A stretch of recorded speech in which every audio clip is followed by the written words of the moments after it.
Today's story is wild.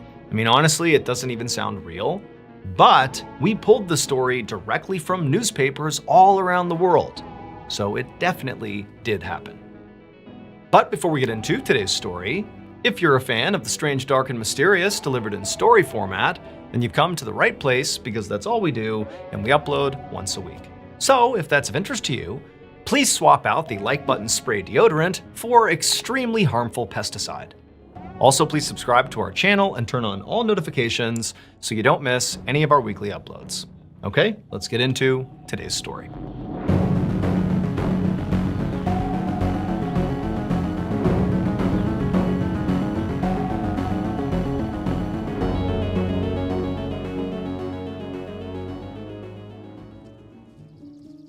One evening in September of 1885, a young woman named Mary stepped out of the backseat of a carriage onto a dirt road in rural England. She had traveled 100 miles from London to the countryside because her husband's aunt had invited her to come visit. Standing on the dirt road, Mary looked up at the big country house. Then she grabbed her suitcase and walked up to the front door and knocked. Then, a moment later, the aunt's maid opened the door. She greeted Mary and took her suitcase and brought the suitcase to the guest room, while Mary headed straight down the hallway to her aunt's bedroom. When she got there, Mary gently knocked on the door and then opened it up. And when she looked inside, she saw the aunt lying in bed, and the aunt looked up and saw Mary and she smiled, but she was very old and very frail, not doing too well physically, and that's part of the reason Mary was here, to just kind of see her while she still could. But the aunt looked up and saw Mary and recognized her, and so she smiled, and Mary came in and sat down next to her, and for a couple of minutes, the two women just had some small talk. Mary talked about her journey from London to, the countryside where she was now, and, the aunt talked about what she was up to. It was all just kind of, pleasantries. But at some point, the aunt kind of stopped and looked up at Mary, and she had this obvious look of pity on her face. And Mary immediately picked up on it, and she's kind of looking back at the aunt, wondering what's going on here. And then the aunt just says to Mary, "Really, how are you holding up?" And immediately, Mary, when she heard this, she felt this knot in her throat, and she had to fight back tears. I mean, she knew exactly what the aunt was talking about. So even though Mary was a young woman, she was already a widow. Her husband had died in an accident about 2 years earlier, and it had sent Mary into this spiraling deep depression. I mean, she was still completely grieving the loss of her husband. He had been the love of her life. And, her extended family and her husband's extended family were all well aware of how badly Mary had been doing. And so they had been extending her invitations constantly to come visit and basically just not be alone. I mean, that was the reason really why her husband's aunt had invited her here, is because she knew Mary likely wasn't doing well. Now, to Mary, this was nice in a way. I mean, she felt very comforted by the family members, and it did seem like people genuinely cared about her. But at the same time, she started to get the impression from basically everybody in her and her husband's family that they kind of expected her to, grieve this loss, but ultimately move on. Like, find somebody else, basically. You're young, like, get remarried, start a new life. But to Mary, she just wanted to be like, no, I'm never gonna find anyone like my husband. He was the love of my life, and no one will ever match him, ever. Like, I'm done. I probably will never get married again. Like, he was it for me. And so at that moment, Mary really just wanted to end this conversation with her husband's aunt. Like, she didn't want to get into how she was feeling about her husband because it was bad. She felt bad. But instead of saying that to her husband's aunt, she just said, "You know what? I'm okay. I'm just totally exhausted from travel, and I'm gonna go to bed." The aunt nodded and told Mary that, we'll have plenty of time to visit tomorrow, so go get some sleep. And so the two women hugged. And then Mary got up, she left the bedroom, headed to the guest room, she found her suitcase, got on some pajamas, and then crawled into bed. But a few hours later, in the middle of the night, Mary suddenly bolted upright in her bed. She was sweating, she was shaking, she was totally disoriented. It took her a few minutes to even remember where she was. But then finally, when she did and she realized she was safe, she realized she had just had this awful, visceral nightmare that she really couldn't even make sense of. In this nightmare, she was looking out at this huge open field. It's nighttime, and there's nothing but this field. But off in the distance, there was this broken down small shed. It was just sitting there conspicuously right in the middle of this field. And even though Mary was terrified of the shed, she felt this overwhelming urge to go to the shed and investigate. And so it's like with every step as she walked through this field closer and closer to the shed, her fear was rising. And then finally, when she got close to the shed, she began to hear what sounded like somebody moaning inside of the structure. And so now she's really scared, but she keeps walking towards the shed. And then she's right outside. She can't see into the shed, but she can hear the moaning. And she sees her hand just come down and fling the door open, almost like she didn't want to, but her body's acting on autopilot. And then she looks into the shed, and there's this figure tucked into the corner, kind of in the shadows. And it's the thing making these moaning sounds. And it turns, and Mary sees it's this woman, this emaciated, destroyed-looking woman, but her face is the same face as Mary's dead husband. And as soon as she saw that, it jolted her awake. And so that's where she was, sitting in her bedroom, trying to make sense of what she had just seen. And so after 15 or 20 minutes of Mary trying and failing to fall back asleep because of this horrible nightmare, Mary finally says, you know what, I'm just gonna go outside, clear my head, go for a walk. I know it's the middle of the night, whatever. I'll bring some brandy along and sip that to calm my nerves and just kind of walk around until I'm calm, and then I'll go back to sleep. So she hopped out of bed, she grabbed her flask of brandy, grabbed her jacket, got her shoes on, and walked out the front door. Thank you to BetterHelp for sponsoring today's video. Big life changes are often necessary to living a full and happy life, but when you're in those big changes, it can be very stressful. When I left the military back in 2017 and became a civilian again, I remember that transition being so stressful. Not only was I desperate to find a civilian job, which I didn't really understand, didn't really know how to look for a job, didn't really know what my skill sets would translate to, but also I was filled with this dread that like at any moment I was gonna make the wrong decision that would horribly impact me and my family. It was just terrible. But luckily, during this tumultuous time, I actually discovered therapy. Not because of my job search, but because I was dealing with some sort of deep-seated anger issues stemming from my time in the military. But while I was in therapy, I wound up finding that, talking to my therapist about my job hunt was really helpful. They sort of gave me additional perspective and sort of helped me, kind of think my way through this big transition that was happening in my life. And lo and behold, not long after beginning therapy, I found a career, and I also found peace in my life. So if you're in the middle of a big life change right now, or if maybe there's a big change coming up and you're stressing about it, consider trying therapy. And a great therapy option is BetterHelp. BetterHelp is an entirely online therapy platform, so it's extremely easy to access and not stressful at all to get started. All you have to do is fill out a quick questionnaire online, and then they will match you with a licensed therapist in as little as 2 days. Also, you can change your therapist at any time at no additional cost. Click the link in the description or go to betterhelp.com/MrBallin for 10% off your first month of therapy. Again, that's betterhelp.com/MrBallin for 10% off your first month of therapy. Okay, back to the story.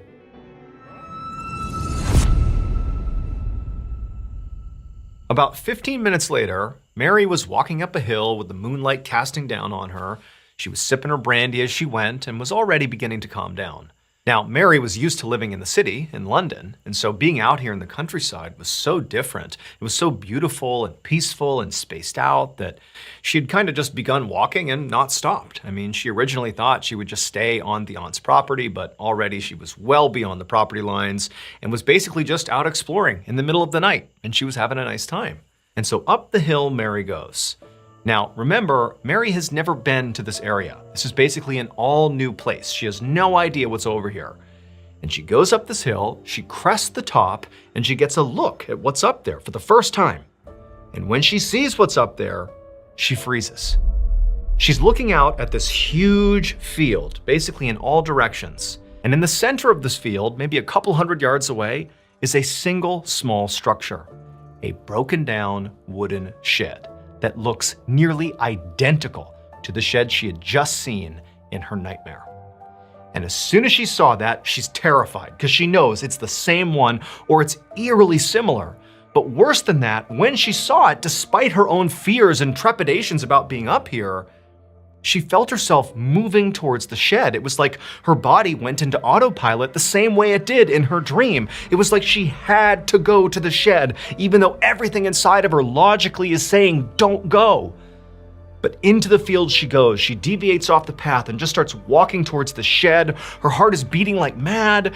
And as she's getting closer and closer, she even begins to hear moaning sounds coming from the shed. It's like she's living out the nightmare in real life. She can't make sense of it. She wants to go back the other way, but she can't stop herself. She's just going towards the shed. And then finally she reaches the shed, and now for sure she can hear moaning coming from in this building.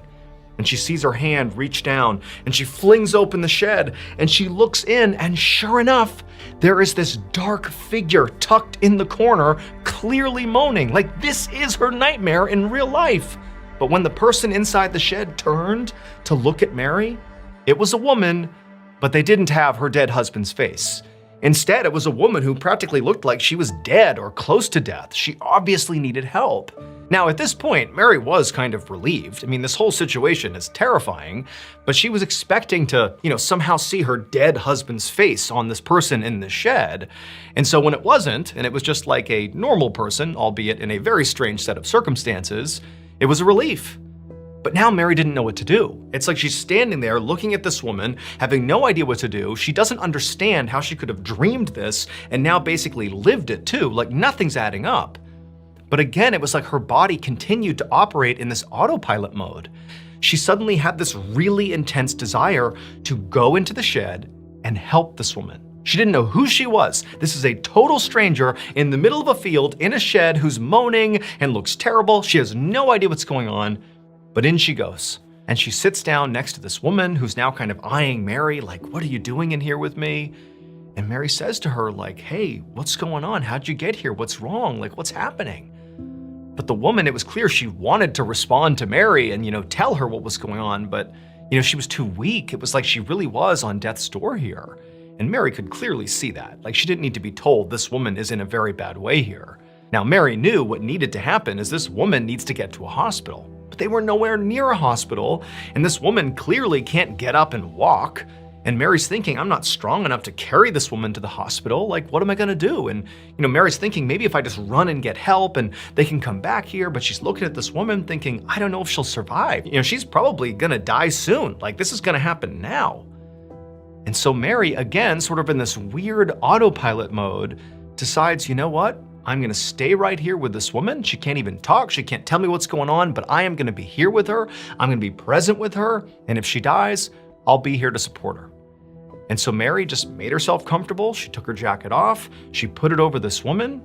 And then she began letting this woman sip from her brandy flask to, maybe kind of ease the pain. And all night, the two women just kind of sat there and laid together. When the sun finally rose the next morning, Mary looked over at the woman and saw she was still alive.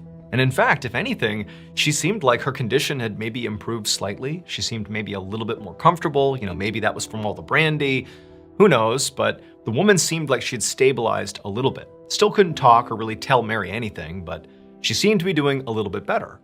And so Mary's thinking, okay, the sun's up now. Now I can run out, get help, and get this woman the care that she needs. But before Mary could even do that, she began hearing a stomping sound somewhere outside of the shed. And she realized it was a horse approaching.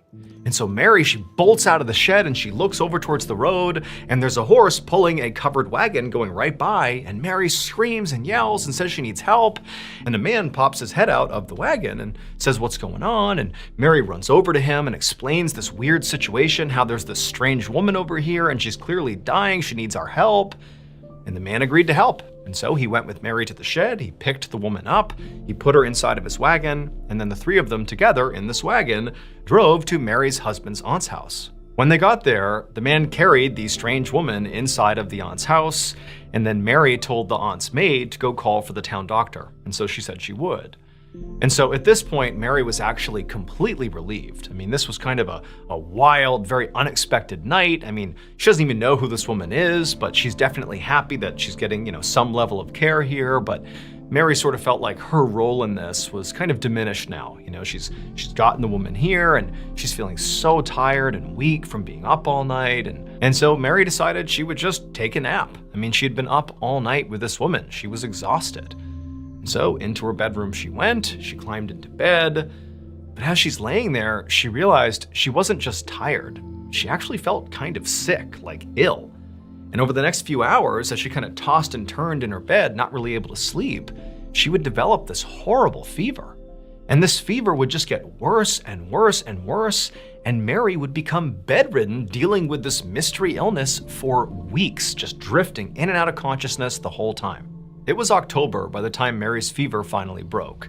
And on the day that it did, when Mary opened her eyes in this bed, she was clear-headed for the first time. I mean, really, it had been a very rough stretch of a few weeks. And so she's looking around the room, kind of taking stock of her environment, and she sees there's this strange person sitting in a chair in the corner. And her immediate reaction is, oh, this must be like a nurse or a doctor or somebody here that's kind of overseeing me. Mary was aware she had been very sick for several weeks and there were people in and out of the room. But she looked back at this person and realized she actually knew who it was. It was the woman she had rescued from the shed on the night she got sick. It was that woman. But now she wasn't sickly and, dying. The woman looked completely healthy and happy, and she was smiling ear to ear at Mary. Like, this didn't make any sense. Like, what's going on here? And also, Mary just couldn't help but think, like, wait a minute, why is this woman still here? It has been weeks since I rescued her from the shed. Why is she still here? Like, nothing's adding up. But before Mary could ask any questions, this woman, who clearly was super excited to see that Mary was now fully awake and attentive, this woman just starts talking a mile a minute, like she had been waiting to dump all this information on Mary as soon as she was well. Like, clearly this woman has been waiting diligently for her chance to tell her story. And the story that she dumped on Mary at her first chance, like this day, was incredible. The woman told her that a couple of years earlier, she had boarded the ship in England that was bound for Brazil. But about 5 days into their journey, while they're out on the open sea, the ship caught fire. It was this horrible fire. Everyone's trying to evacuate. And this woman said she was in her bedroom, asleep. She didn't even know what was happening. And while she's laying there and the ship is catching fire and beginning to sink, this stranger comes barreling into the room, literally wakes her up, scoops her up, and takes her to the top deck and gets her into a lifeboat right as the ship sinks. I mean, this stranger completely saved this woman's life. And so this woman, the stranger who had saved her, and a handful of other lucky people who had made it onto this lifeboat, just began rowing in a single direction, hoping they'd find land. And luckily they did. They found this deserted island. And so they landed there, and for a year, this woman and the stranger and those few people subsisted on this island, barely clinging to life, praying for rescue. And amazingly, after a year of being shipwrecked, they flagged down a ship that did rescue them and brought them to England. However, when they actually got to England, things weren't that good. The stranger who had saved this woman had basically lost his mind from living on this island, not expecting to be rescued. Even though they got rescued, it was like he wasn't coherent anymore. He had lost it. Not to mention he was really ill from the way they were living on this island, scavenging things that weren't necessarily edible, but just to survive, they were eating whatever they could. I mean, it was a very rough lifestyle. And this man, he just hadn't really handled it well. And so he got thrown in a hospital and placed in a particular ward for people that were mentally unwell, and he was basically forgotten about. However, the woman would tell Mary that, when this happened, she felt awful because she felt like this stranger had saved her life and she kind of owed him a debt. And so she decided it would be her mission to find the stranger's family and let them know where he was. And so the woman said she did some research and she figured out where one of his relatives lived. It was really far away on the other side of England. And so she spent all her money, using every vehicle she possibly could, every ride she could take, getting as close to this location as she possibly could. And then when she ran out of money, she just kept on walking towards this destination.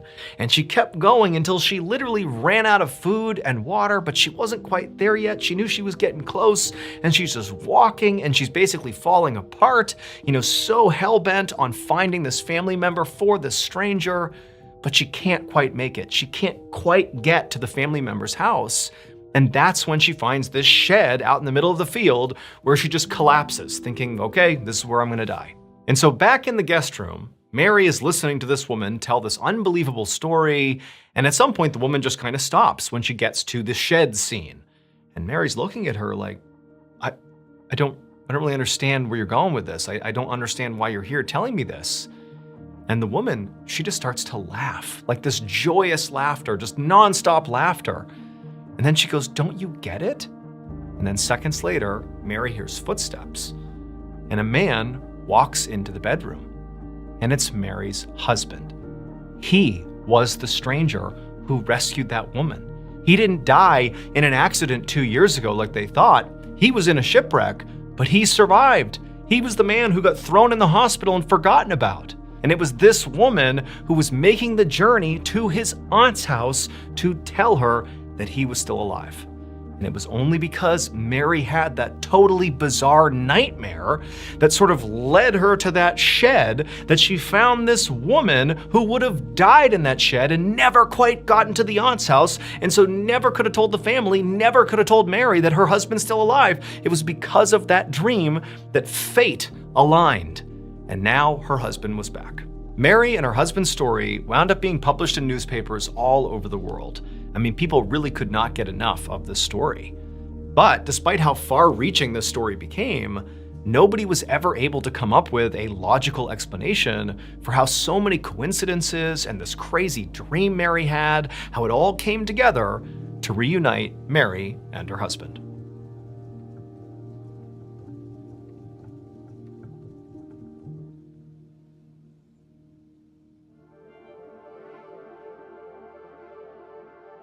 Behind every story we tell are real people. That's why we started the Mr. Ballin Foundation, to support victims and families impacted by violent crime. To date, with your incredible help, we've been able to donate over $1.5 million to these people in need. If you're already a part of this movement, thank you so much. If you're interested in joining it and helping us help more people, click the link below. Thank you so much for watching. Let me know what you thought of today's episode in the comments. And remember, we have hundreds of videos for you to binge right now. But if you're looking for a recommendation from me of that one video that's worth your time, well, it's this one right here. So give it a watch. All right, until next time, see ya. Today, we're gonna look at 3 stories about 3 normal people who at some point made decisions that at the time didn't really seem like that big of a deal, but those decisions quickly changed their lives forever and affected the lives of millions and millions of other people. But before we get into those stories, if you're a fan of the strange, dark, and mysterious delivered in story format, then you've come to the right place because that's all we do and we upload once a week. So if that's of interest to you, please sneak into the like button's house and dump out their Mountain Dew and replace it with pickle juice. Also, please subscribe to our channel and turn on all notifications so you don't miss any of our weekly uploads. Okay, let's get into today's stories.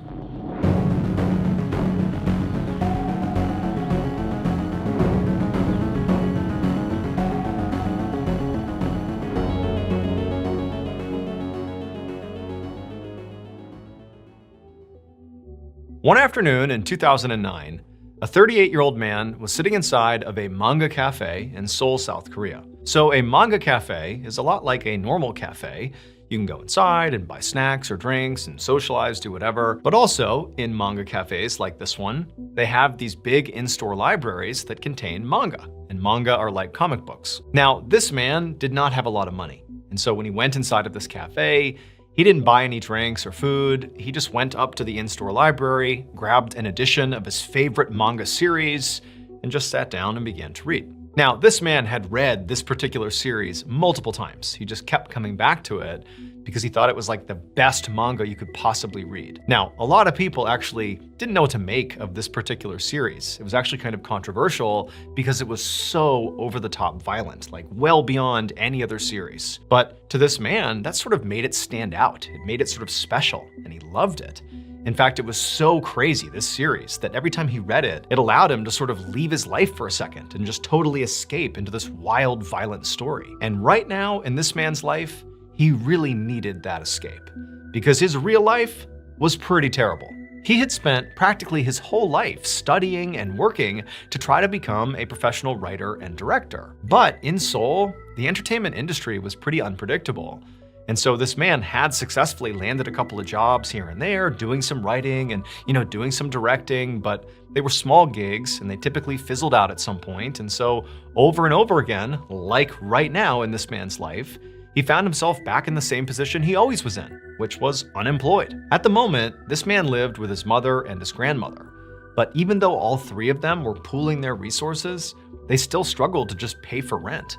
In fact, recently, the man had to sell his laptop, the thing he used for all of his writing. It was like how he was going to eventually crack a career in entertainment for real. He had to sell that just so that they wouldn't get evicted. And if that wasn't bad enough, the man had also begun taking out all these short-term loans with high interest rates just to pay for basic needs. Forget rent, like just food and basic necessities he was taking out loans for, but he had no way to pay them back. And so the debt was just piling up nonstop. And so for this man, the stress was like unbearable. And the only way he could find to even begin to cope with it was to escape into his manga books. And even though he knew that didn't solve his problems, he didn't care. It was like, life is so bad, at least briefly, I can read manga and escape. And so that's what he was doing today. And so he took his favorite manga booth, he sat back inside of the booth and just allowed himself to get sucked into the story for the 20th time. He's read this thing multiple times. And so as he was reading this manga book, he suddenly has this epiphany. Now, this man all the time came up with various story ideas that maybe he could write and would be the next big thing for him. But for some reason it was like, wait a minute, what if I write a story that's sort of, loosely based or at least inspired by my favorite piece of writing, this manga series? Like, wait a minute, I think I have a really good idea that sort of transcends any other idea I've ever had. And the more he thought about it, the more he realized there were other elements of his life that he could sort of attach to this story that's sort of beginning with this concept that came from this manga series. And so before long, he had put the manga book aside, got a pen and some paper, and just began writing down some ideas, general ideas for this new story he was gonna try to write. And for hours and hours, he sat in the booth just writing like crazy. And by the time the cafe was closing, he had this amazing outline of a whole world, this whole story he was gonna write. And he just knew this was the one. This was the thing that was gonna break him out of poverty and officially make him a successful writer. Several months later, this man had transformed that amazing outline into a fully realized project. And then he went out to try to sell it. And he's thinking, everybody's gonna want this thing. This is like an iconic, unique piece of IP. People are gonna be clamoring to buy this. But what he found very quickly is every buyer he went to hated it. They told him, this is simply too weird and way too violent. Like, this is well beyond what's reasonable. This is not something anybody's gonna want. Like, you will not have an audience for this. And the man was sort of crushed, because to him, it was so clear, this is an amazing idea. This story is so good. People that have experienced real poverty, who understand the lengths that people will go to make money when they are desperate, they'll relate to this. Like, there's a huge audience for this. But the buyers, they didn't see it that way. And so for the next 10 years, this guy kept trying to sell this story. I mean, he really genuinely believed in it, and he figured someone's gonna take a chance on this. They have to. It's too good. But for 10 years, everybody just kept saying, no, it's not good enough. No one wants this. But then, sort of out of left field, 10 years later, a major production studio actually said, you know what? This looks pretty good. We will buy it. This man's story was converted into a TV show, and it premiered in 2021. 12 years after the man originally conceptualized of the story inside of that manga cafe. And when this TV show aired, it was basically a global phenomenon overnight. It became the most talked about show anywhere in every corner of the internet pretty much immediately. It also made the production company that bought this story $900 million. And the man who actually wrote this story, he also got paid very well, and he won an Emmy. The manga series that this man read that sort of inspired all of this to happen was called Battle Royale. And in this series, these students are forced to fight to the death by a fascist government. And so what this man did is he combined that concept, fighting to the death, with something that he himself was dealing with in his own life, which was poverty.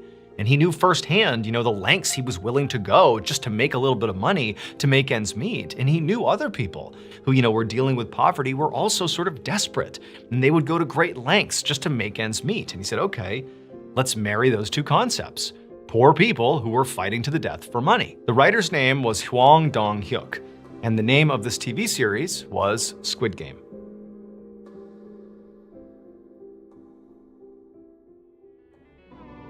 As many of you may know, aside from telling stories on this YouTube channel, I also tell stories on my podcast, the Mr. Ballin Podcast, Strange, Dark, and Mysterious Stories.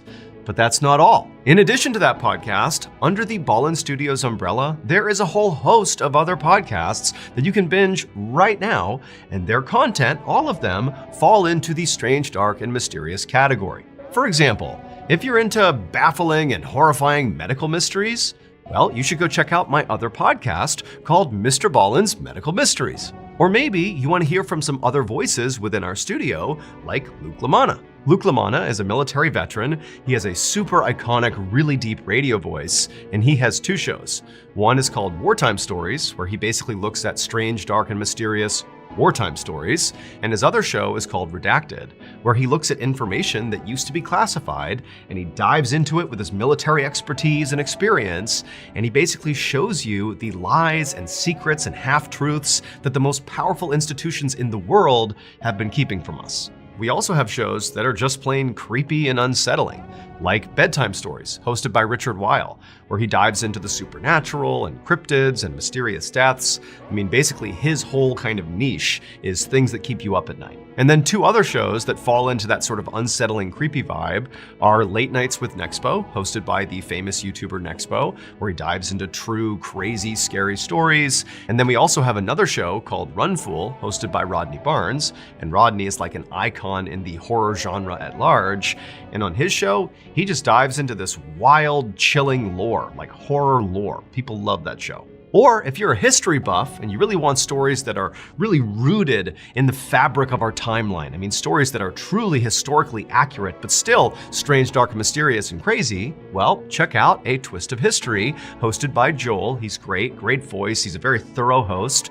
Those stories all have really cool endings, big plot twists at the end. So if you're a fan of the strange, dark, and mysterious, go check out these shows. You can look for them either by name or simply by looking for Ballin Studios on any podcast platform. They are available right now. Enjoy.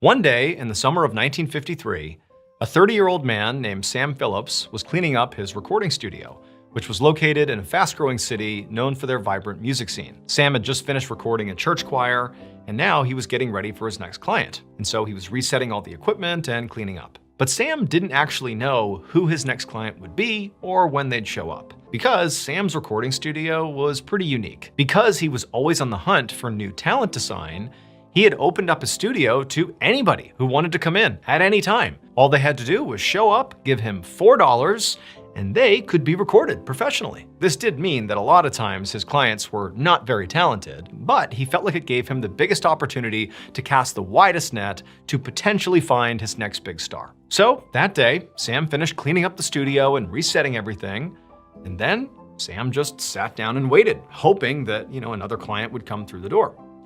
And eventually, another client did.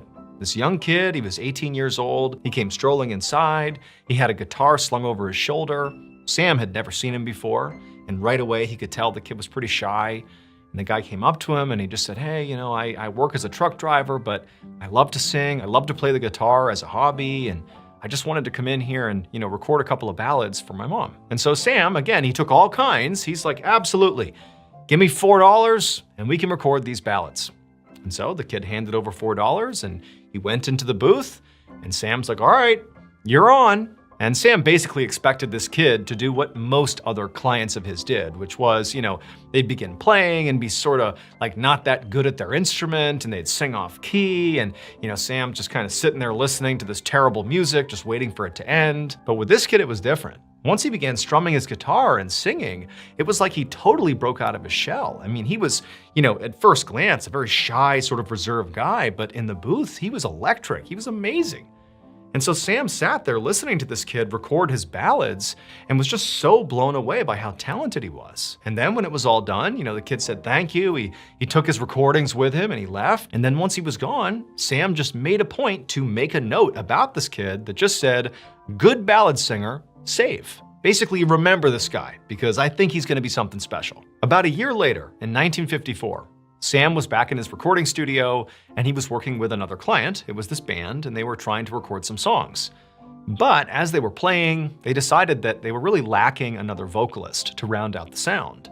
And so they asked Sam, hey, do you know anybody? Sam's studio manager, who was in the room and overheard the request, immediately chimed in and said, "Hey, Sam, what about that 18-year-old ballad singer from last year? He was great. Maybe he could be the vocalist." And so Sam was like, "Yeah, I'll give him a call." So he called this young man and he was like, "Yeah, I'll jump in there and record some vocals. That'd be great." So the young kid, the truck driving, beautiful ballad singing kid, came back to the studio. He hopped in the booth with this band and they began playing together and they sounded terrible. Now, the young man was still very much a great singer. Sam could clearly hear his voice cutting through all the noise, but it was like the kid and the band had no chemistry. They just met each other, so it's not that surprising. And the music that the band was trying to play just didn't really line up well with this kid's vocals, and so it just wasn't working. And so Sam clearly could see that. He couldn't really tell if the band or this kid could see that, and so he said, "Hey guys, for right now, just take a quick break." And so Sam ended the recording, and the band and the kid, they left to go get a drink, and Sam left the booth and went into the control room, which is basically right next door, but does not have a line of sight into the booth. And he was just in there to sort of collect his thoughts and just kind of reset for a second. But then at some point, he hears the sound of music being played back in the booth where he'd just come from. Except the music was different. It was really upbeat, it was fast, it was loud, and Sam could clearly hear the sound of that kid, the truck driver, the amazing ballad singer. He was just going to town, he was singing at the top of his lungs, and it just really sounded like something was going on in there. And so Sam left the control room, ran into the booth, and he goes in there, and when he got in there, he saw the band and this kid just totally rocking out. It was like they suddenly had amazing chemistry. The kid, the truck driver, the amazing ballad singer is jumping all over the booth. He's totally into the song. And the band very clearly was sort of following the kid's lead. They were basically playing music to match the kid's energy. And Sam is watching this and listening to this, and he's thinking, I have never heard music sound like this before. This is a new type of music that I'm witnessing. It gave him goosebumps. He couldn't believe it. This is a brand new thing. The sound was sort of a cross between blues and rock and roll. It was a little bit too fast for blues and too slow for rock and roll, but it was something really unique. And all Sam could think as he's watching this happen and as he's listening to this is the kid, the truck driver, the ballad singer.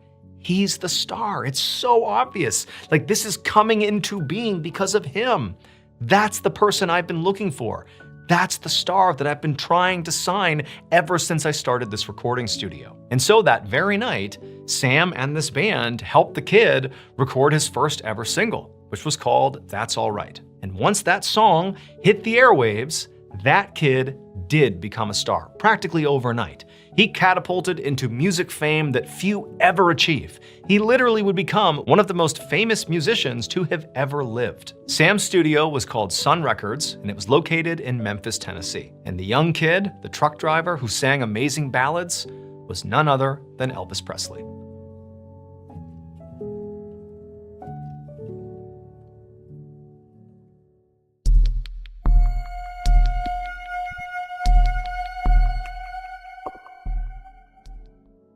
On the evening of March 31st, 2012, a 40-year-old man named Justin was standing in the corner of a boxing ring inside of a convention center in Ottawa, Canada. He could hear the screams of hundreds of fans in the stands all around him, and he knew thousands more were watching him on TV. And Justin was pretty nervous, because this was not only the most important boxing match of his whole career, but it was also his very first boxing match of his career. His reputation and his future were riding on the outcome of this match, and Justin knew he was massively the underdog. Justin looked across the ring at the other corner, and he locked eyes just for a second with his opponent, whose name was Brass Knuckles Brazeau. He had served in the Canadian military, he had a black belt in karate, and he was notorious for packing an insanely strong punch. hence the name Brass Knuckles Brazeau. And pretty much everybody who had been following this fight up to this point didn't just think, oh, Brass Knuckles is gonna beat Justin. No, the thought was Brass Knuckles is going to destroy Justin. And not just because Brass Knuckles has a reputation for a strong punch, but because Justin had a reputation for being totally soft and pampered and just not somebody at all that was viewed as being tough. I mean, the idea that he was even in the ring at all, about to, fight anyone, was a huge shock. I mean, Justin didn't seem like the type who could win any fight, let alone against this guy. And in fact, as soon as Justin had even entered the ring, the announcers, who were trying a little bit to stay neutral, couldn't help but begin making fun of Justin. They even quickly nicknamed him the Shiny Pony as soon as he came into the ring. Like, they couldn't even stop themselves from being like, who is this guy? Like, he's going up against Brass Knuckles. Like, there's no way he wins. But what nobody knew was that Shiny Pony had actually been training really hard for this match for months and months. And he felt like, despite what people thought of him, given the fact that he's nicknamed Shiny Pony here, despite his reputation, he felt inside like he was just as tough as Brass Knuckles, and he did stand a chance here. So when the bell rang for the first round, Shiny Pony got up and he charged across the ring and immediately just started swinging at Brass Knuckles. And none of them landed. Brass Knuckles avoided every punch and just managed to counter and destroy Justin pretty much immediately. I mean, he was pummeling the crap out of Shiny Pony, and the announcers are like, oh my God, he's getting mauled. But they knew it was coming. They were kind of laughing as they were saying it. And like Justin, he knows he's getting destroyed. He's not even trying to throw punches at this point. He's just trying to stay on his feet. And at some point, Brass Knuckles really squared him up and hit him right in the jaw with one of his famous right hooks. And Justin's like about to fall over, and right at that moment, the bell rings again, the round ends, and somehow, Shiny Pony's still on his feet, but barely. But he survived the round. And so Shiny Pony kind of stumbles his way back over to his corner, and Brass Knuckles very calmly and casually walks to his, barely affected by that round. And so for the next several seconds that the two men were sitting in their corners, Brass Knuckles is basically just relaxing until the next round starts. But over in Shiny Pony's corner, like, the medic is working on his face because he's bleeding everywhere, and Justin's coach is telling him, oh, you gotta do this, you gotta do that. But for Justin, it was like he had gotten so smashed during this round he could barely even think. But despite all the noise and the chaos, all he could think in his head was, I can't give up. They think I'm that guy that's gonna get pummeled and beat, and no one's gonna ever let me live this down. I have to go into this next round with reckless abandon. I have to find a way to just stay in the fight. I have to go all in. And so the bell rang again, and Justin, the Shiny Pony, gets up, and again, he goes across the ring over to Brass Knuckles, except this time, when he starts throwing punches, they land. And surprisingly, it was like every single punch he threw, it was rocking back Brass Knuckles. He was taking hit after hit, and Justin knew, like, this is working. And Justin, like, he can't believe it, but he's just riding it out, like hitting him as hard as he can over and over. And the announcers, they don't even know what to make of it. Like, the Shiny Pony is coming out here, being the Rumble Pony here, just destroying Brass Knuckles. And so when the bell finally rang after round 2, it was Brass Knuckles who was barely on his feet, stumbling back to his corner. And it was Shiny Pony, who was, winded, but totally fine. And he went back to his corner, and it was like everybody was in shock. Like, wait a minute, now it's 1-1? Like, this guy's supposed to be a coward, a weakling. Like, how did he do that? And so this time, in the few seconds between rounds 2 and 3, Shiny Pony is in his corner, and he's looking across the ring, and he's staring at Brass Knuckles. And Brass Knuckles was kind of like averting his gaze. He looked totally gassed.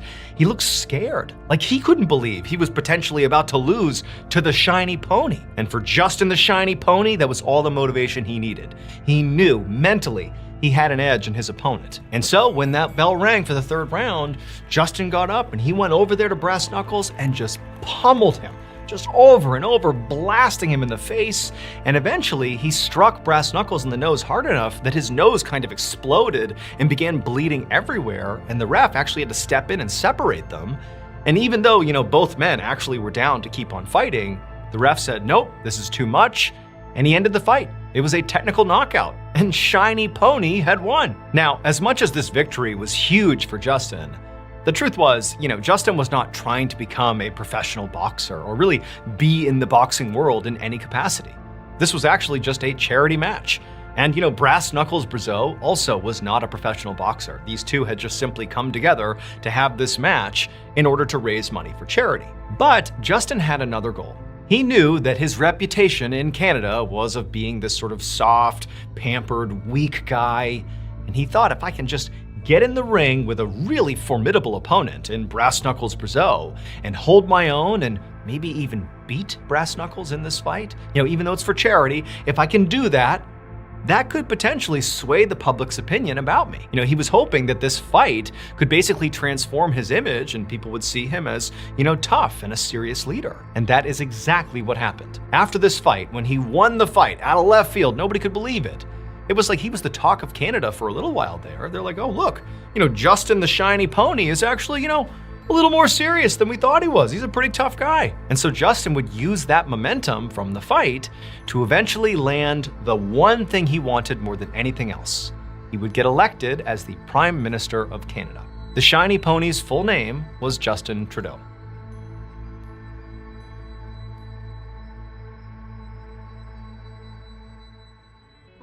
Now, I know what you've all been wondering. Where the heck is Seagull Lung? And what's he up to this summer? Well, let me tell you, he has been very busy.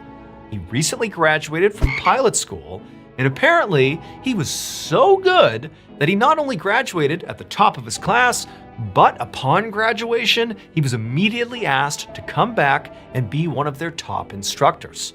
And so naturally, Lungy in all his swagger and coolness agreed, and immediately he became the best flight instructor in the world. And so naturally, given how closely Lungy's incredible trajectory mirrors a classic 1980s Hollywood blockbuster film, the one, we decided to officially make Lungy the commander of our 4th of July summer blockbuster collection.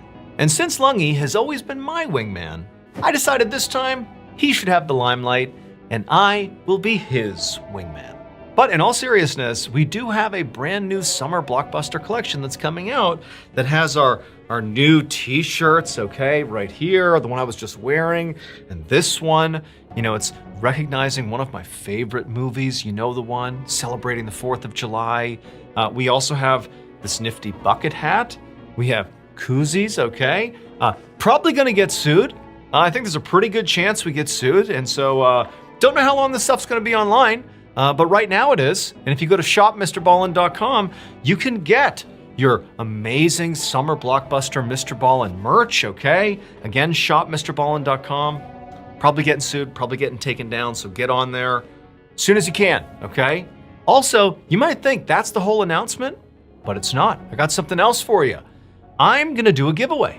I'm actually gonna be giving away this particular hat, okay? I'm gonna sign it right here on camera. And so all you have to do is sign up for the Wondery newsletter, and you might be the lucky fan of the Strange, Dark, and Mysterious who gets this classic signed Lungy bucket hat. So all you have to do is click the link in the description below for the Wondery. I'm adding a little smiley face there, okay, so you know it's legitimate. Go to the Wondery newsletter website. The link is in the description below for your chance to win this sweet piece of history, okay? Go get it done. Thank you so much for watching. Let me know what you thought of today's episode in the comments. And remember, we have hundreds of videos for you to binge right now.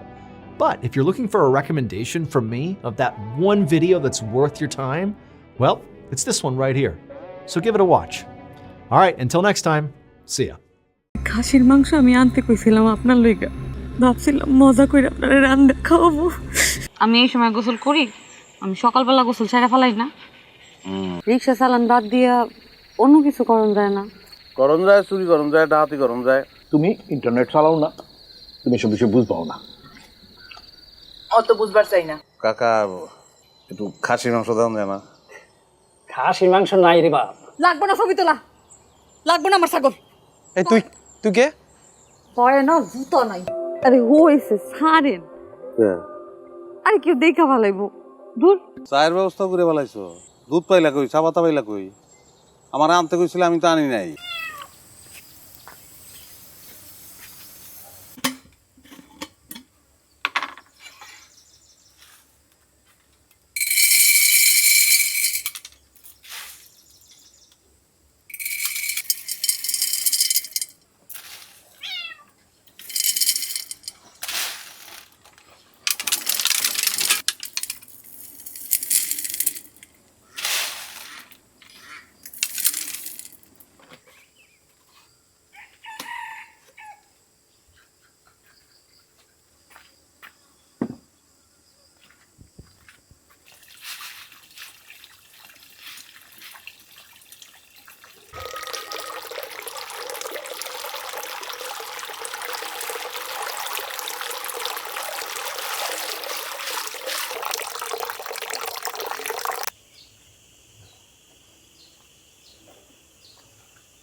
দান খয়রাত নিতে আমি পারবো না, আমার শরম করে।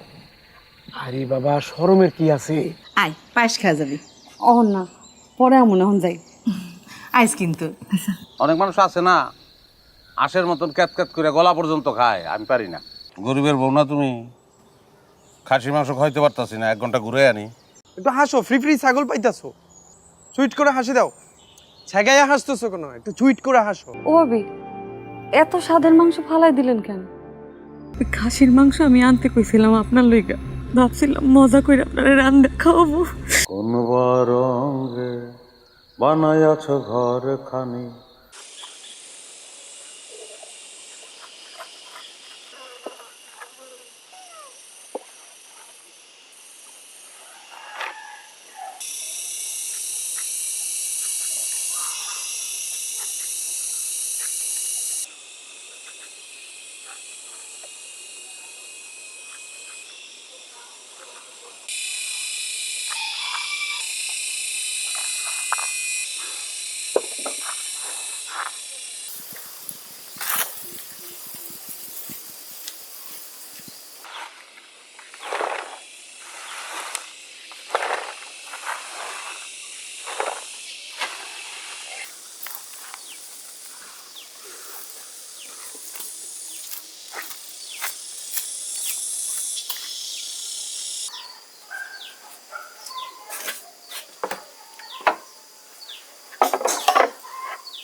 দাওয়াতে গিয়ে আমার খাইতে ভালো লাগে না। অনেক মানুষ আছে না, আশের মতন ক্যাত ক্যাত করে গলা পর্যন্ত খায়। 1 কেজি খাসির মাংস আনতে পারবেন? ঢিলা পানি ঢিলা, স্বপ্নও ভাবি নেই। সে পোস্তাছে বিদেশে, আর আমার আচার পোস্তেছে এইখানে। দেখবেন হুট করে আয়া পড়ছে। কার ছাগল লই আইছেন? মতিন মিয়া নামে এক বুইরা লোকের ছাগল। পেটে সমস্যা নাকি? হ্যাঁ না গেছে গা, ঠিক আছে। এত চিন্তা করার কি আছে? উপরে আল্লাহ আছে না? চা খাইবেন? তোরা রিক্সা উঠতো, আমি দিয়াহি তোকে। সি সি সি সি ভাইজান, এটা কি কনা? আমি নামাজে গেলাম। আরে না, ঈদের জামাত, উপায় আছে দেরি করণের। আচ্ছা হুনো, কাশেম কাকার বাড়িতে যাবো নামাজ পড়া, মাংস বানাবো, মাংস লইয়া মনে। তাড়াতাড়ি আইসেন।